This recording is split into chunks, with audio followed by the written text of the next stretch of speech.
That's one of the things I like about this place. Is it seems like it's real family oriented. You don't feel like you're a number. You're part of the family as soon as I walked in the door. I've been working for different GM dealers for about 40 years now. So in McMinnville for 21 years. So a lot of people see me downtown, McMinnville, stuff like that, and say hi. And actually had customers come up and hug me in the street and stuff. So it's been pretty cool.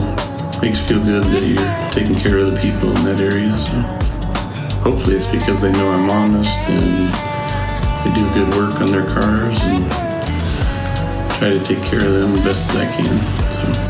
So just how I was brought up. My dad was in service. Actually worked for Newberg Chevrolet when it was Goddard Chevrolet, downtown Newberg, and just has always taught me that if you take care of the customers, that take care of the business and stuff like that. So as long as they're happy. Got a lot of loyal customers out there and stuff that seem to like me a lot. So yeah. Where do they have to come to find you now? Newberg Chevrolet.